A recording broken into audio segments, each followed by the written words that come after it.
para kayo, doon sa tithes po talaga, akala na madadagdagan po yung tithes. Pero na-remind po ako dito kay Saul na kay Lord naman ito Pero hindi po yun kagustuhan ng Panginoon.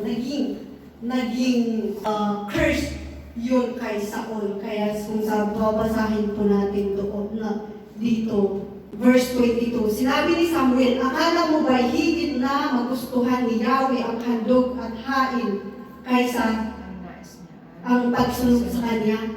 Mas mabuti ang pagsunod kay Yahweh kaysa paghandog at ang pakikinig ay higit sa haing kaban ng tupa. Ang pagsuway sa Kanya ay kasinsaman ng pagkukulang at ang katigasan ng ulo tulad ng pagsamba sa Diyos-Diyosan, sapagkat itinakwil mo ang Yahweh, itinakwil mo ang salita ni Yahweh, itinakwil ka na rin niya bilang hari. Amen? So, mas maigipang sumunod sa Panginoon kaysa maparusahan at matagalan pa tayo ng kapangyarihan. Amen? Ang mali ay never ayunan ng Panginoon. Hindi pwedeng, yung sabi ko kanina na hindi pwedeng magsama ang puti at itim.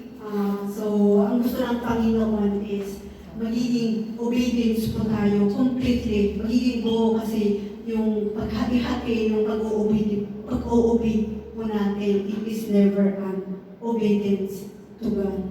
Amen? So, never deceive ourselves. Just simply, completely obey the Lord. So, if we love the Lord, we will completely obey the Lord. Amen? So, examine ourselves if we have obedience. So, if we love God, we obey God. It doesn't mean completely rust, but at least nakikita natin na yung old life po natin is it become new life for us through Jesus Christ. Amen? So, it doesn't mean na we will completely, immediately obey the Lord. Hindi pa rin po natin kaya. Pero at least, may ginagawa po tayo na hakbang para magpatuloy na mag-obey sa Panginoon. Huwag po nating alagaan at i-compromise yung nasa sarili pa natin na akala po natin is yun ang tama. Huwag po nating compromise or huwag po nating itago sa ating mga sarili, kundi i-trust po natin sa Panginoon. Amen? I-trust po natin, i-surrender po natin sa Panginoon at bahala po ang Panginoon para ihipo ang ating puso na maglingkod pa rin po tayo sa Kanya. Amen? So, disobedient ay kasing sama ng magkukulang at ang katigasan ng ulo ay tulad ng pagsamba sa Diyos-Diyosan, sapagkat na-reject mo ang mabuting salita ng Diyos para bang mas. Amen? So, disobedience po talaga is parang sumasamba po tayo sa Diyos-Diyosan. Amen? Di ba nakakatakot po yan? Na ihahabing po tayo sa sumasamba sa Diyos-Diyosan. So, pagkatiwalaan po natin ang Panginoon, huwag po nating isipin na makapangyarihan ang puso po natin or feelings po natin kaysa yung nagbigay sa buhay po natin. Amen? So, if we have obedience lead to worship to God. Amen? So, if we commit sin, if we admit our sin and repent, we receive forgiveness, and we have obedience, and obedience will lead us also to worship the Lord. Amen? So, ito na po yung response po natin sa Panginoon. Kung tayo po ay nag-uubig po sa Kanya, we worship Him. Di po ba? We acknowledge that He is our Lord into our life. Di po ba? Alam po natin kung ano yung ginawa ng Panginoon sa ating buhay despite sa katigasan ng ating puso, despite sa katigasan yung pag-disobey po natin.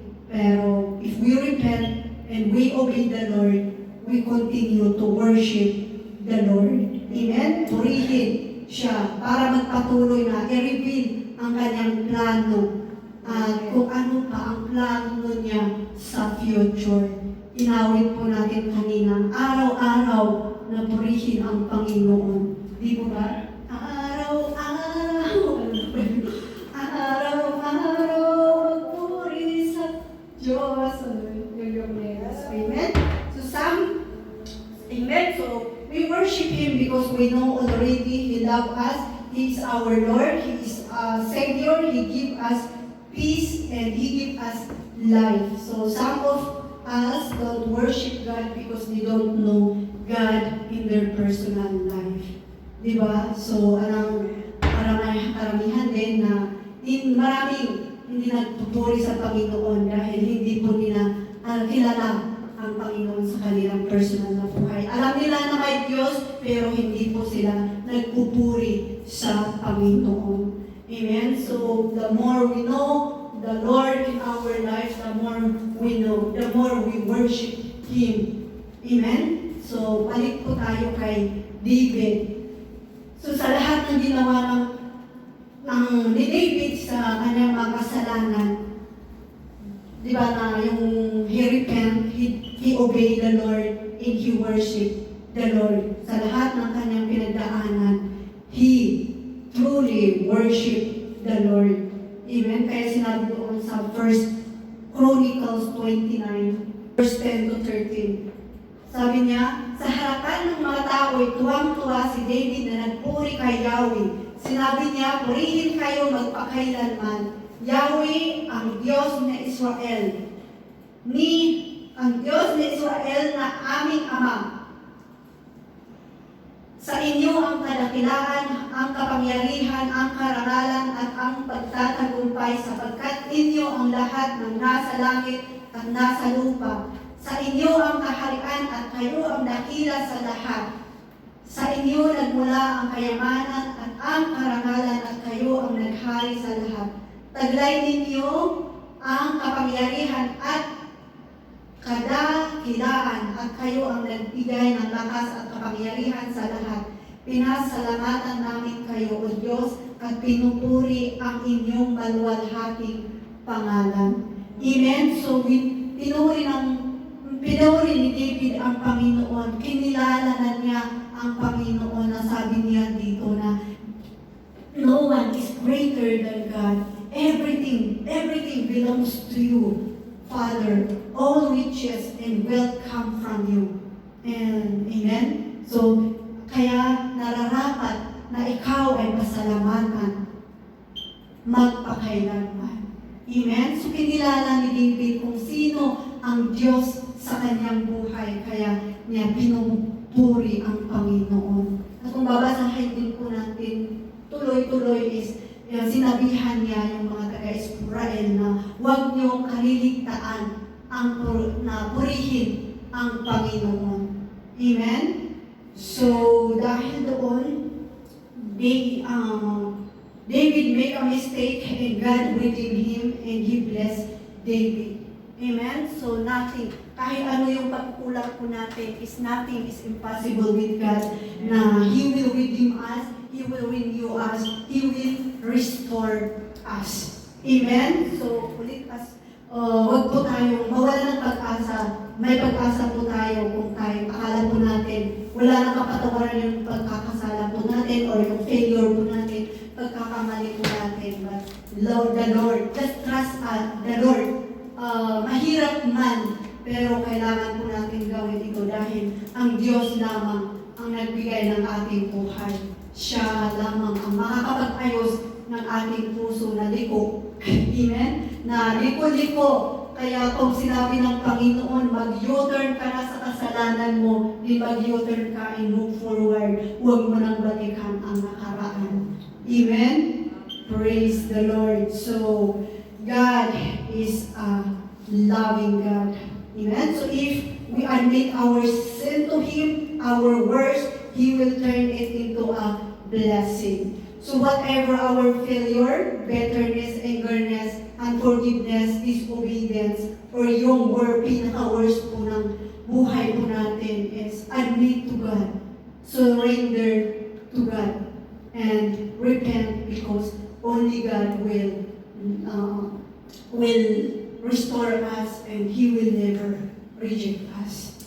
Amen? So let God turn our worst or failure, yung mistake, into a living testimony to bless others. Amen? Amen. So, let us continue to focus on God, to worship Him, continue to exercise yun na exercise na mag-focus po tayo na purihin ang Panginoon. Kung hindi pa natin ito kaya, is let us exercise daily into our life kasi ito din yung tinuro ni David na experience na niya lahat yung pagkakamali. Lahat ba? Yung marami po siyang experience. Kaya sinabi niya na lagi kayo magpuri sa Panginoon. Amen? Mag-focus kayo sa Panginoon. Do it daily into your life. Amen? So, araw-araw po tayong magpasalamat, at laging manalangin. Makigather po tayo sa church or kahit sa online, kung busy po tayo sa busy po tayo sa kung wala po tayong relievers, makipag-gather po tayo sa online. Amen? Maraming paraan para tayo po ay mag-focus sa Panginoon. Kung wala po tayong headset, bumili po kayo ng headset para makinig kayo ng salita ng Panginoon. Kasi napakahalaga ang pakikinig sa salita ng Panginoon. Amen? May offer naman ang church po natin online. May Tuesday devotion po tayo, may prayer warrior devotion po tayo, and then may mother's devotion po tayo. So, sumali po tayo doon kasi sabi nga, we have to focus in growing to worship the Lord. We have to focus in growing to love the Lord, and to obey the Lord. Paano tayo mag-o-obey sa Panginoon kung hindi po natin alam ang Kanyang salita? Amen? So, praise the Lord. So, ang conclusion ko po dito is Romans 12:1. So, sabi niya dito, so then, my friends, because of God's great mercy to us, I appeal to you, offer yourself as a living sacrifice to God, dedicated to His service and praising to Him. This is the true worship that you should offer. Amen? So, the true worship to God is offering ourselves as a living sacrifice to God. Amen? So let us offer our life daily to worship dahil ito yung totoong pagpupuris sa Panginoon. Amen? So wag lang po tayo puri ng puri kung tayo po ay nananatili sa kasalanan. Magiging gubak po tayo sa role na mag-repent po tayo and then mag-obey and we worship the Lord. Amen? So, yun lamang po. I hope na may natutunan po tayo sa gawin ito at tayo ay manalangin. Hallelujah. Amen. Hallelujah. Yes, Lord, Father in heaven, holy be your name. Thy kingdom come, thy will be done on earth as in heaven. Lord, once again, maraming salamat sa mga salita mo na ipinagkaloob mo sa amin. Marami man po kaming pagkukulang, marami man po kaming mga pagkakasala, O Lord, at marami pa rin, O Lord, na hindi po namin alam kung magkakasala po kami bukas o makalawa, Lord. Pero Lord, ito po ay alam na alam mo. Kaya Lord, ninadalangin po namin na patuloy mo po kaming tulungan, patuloy mo po kaming palakasin, O Lord. Tulungan mo po kami, O Lord, na magiging matatag, yung strong, yung foundation po namin sa pagtitiwala at pananampalataya sa iyo, O Lord. Dahil tunay, O Lord, na we are nothing without your presence into our life in the almighty name of Jesus. Tulungan mo po kami na i-recognize yung mga pagkukulang po namin, yung mga pagkakamali po namin. Let it be na pure it into our heart, as David said, na clean our heart and put a new spirit into our heart in Jesus' name. In Jesus' name, para kami po ay magpatuloy na magpuri sa iyo na buong puso at kaluluwa po namin. Dahil sinabi mo din sa iyong salita na we will love you with all our heart,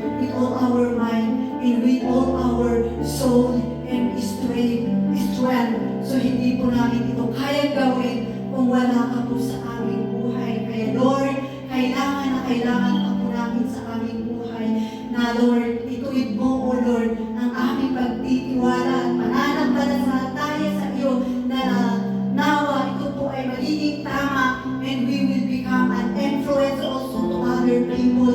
That Lord, hindi po kami magiging isang kakisuran sa aming kapwa pananampalataya, but we are influence because you are our God, who is a God into our life, in the almighty name of Jesus. Continue to purify our heart and heal us into our weaknesses and put us, O Lord, into a strong faith that we will never be shaken whatever the work of evil into our life, but we will strongly defeat the evil because you have defeated already this one 2,000 years ago. Kaya Lord, walang magtatagumpay na kaaway sa aming buhay because we have the power of the Holy Spirit, we have the authority, O Lord, and we have your word into our life in Jesus' name. In Jesus' name. So Lord, we thank you, O Lord. Continue to fill us with your love, peace, and grace, faithfulness, kindness, and humbleness into our life so that we have a joy to continue to worship you and in spirit and truth. In Jesus' name. Patuloy mo ayusin ang aming pag-iisip at ang aming yung puso po natin, O Lord, that we will become more brightly because you will give us more light that coming from you in Jesus' name. So I just declare that each of us, each of one will have victory upon victory in everything they are doing in your ministry in Jesus' name. We thank you, Father. We thank you, Holy Spirit. This is our word prayer in Jesus' name. Amen. Amen. Victory song natin. Tayo ay tumayo. At natin ang pasasalamat natin sa ating Panginoon. Amen. Amen. So, salamatan natin ang ating Panginoon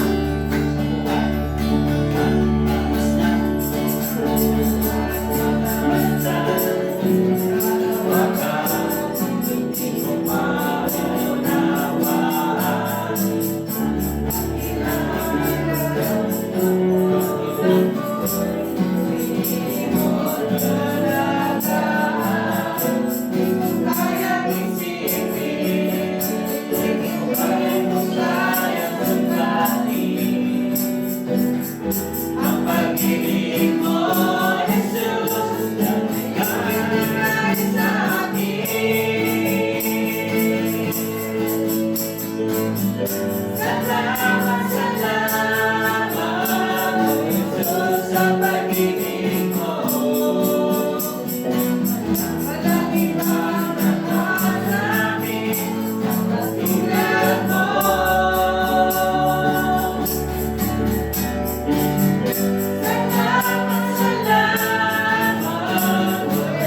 strengthen us again, Lord. Yes. At ihakmayan-may namin mismo sa sarili namin, O God. Tulungan mo kami, Panginoon, na mamungay sa inyong righteousness, O God. Na hindi sa aming righteousness Tulungan mo kami, Panginoon, na mag-obey sa iyo, Panginoon. Kung ano man, Panginoon, ang pinapagawa mo sa amin, Panginoon, ay matuto kami sumunod sa iyo, Panginoon. Lord, help us. Open our hearts and open our minds, Lord, that we live faithfully to you, Lord God. That we serve you, Lord, faithfully, O God. And we serve you with all our hearts, with all our mind, with all our souls, O God. Kung ano man, Panginoon, ang mga nagawa namin, hindi tayo sa iyo, Panginoon. We are welcome, Panginoon. Welcome ka, Panginoon, sa puso namin, Panginoon. Fill our hearts, O God, in your righteousness, O God. Fill our hearts, Lord, with the Holy Spirit, Panginoon, with the fruit of the Holy Spirit, O God. Hallelujah. Tulungan mo kami, Panginoon, na lahat na narinig namin ngayong gabi, may i-apply namin sa spiritual na buhay namin, kung ano man, Panginoon, ang gumising sa amin, sa iyong salita ngayong gabi, Panginoon. Lord, help us. Lahat ng mga kaaway, lahat ng gawain ng mga kaaway, Panginoon, sa buhay namin, Lord. Lord, we cancel everything of the works of the enemies in our lives, Lord. Help us to live faithfully. Help us to live in your righteousness, O God. Hallelujah. In Jesus' name we pray. Amen.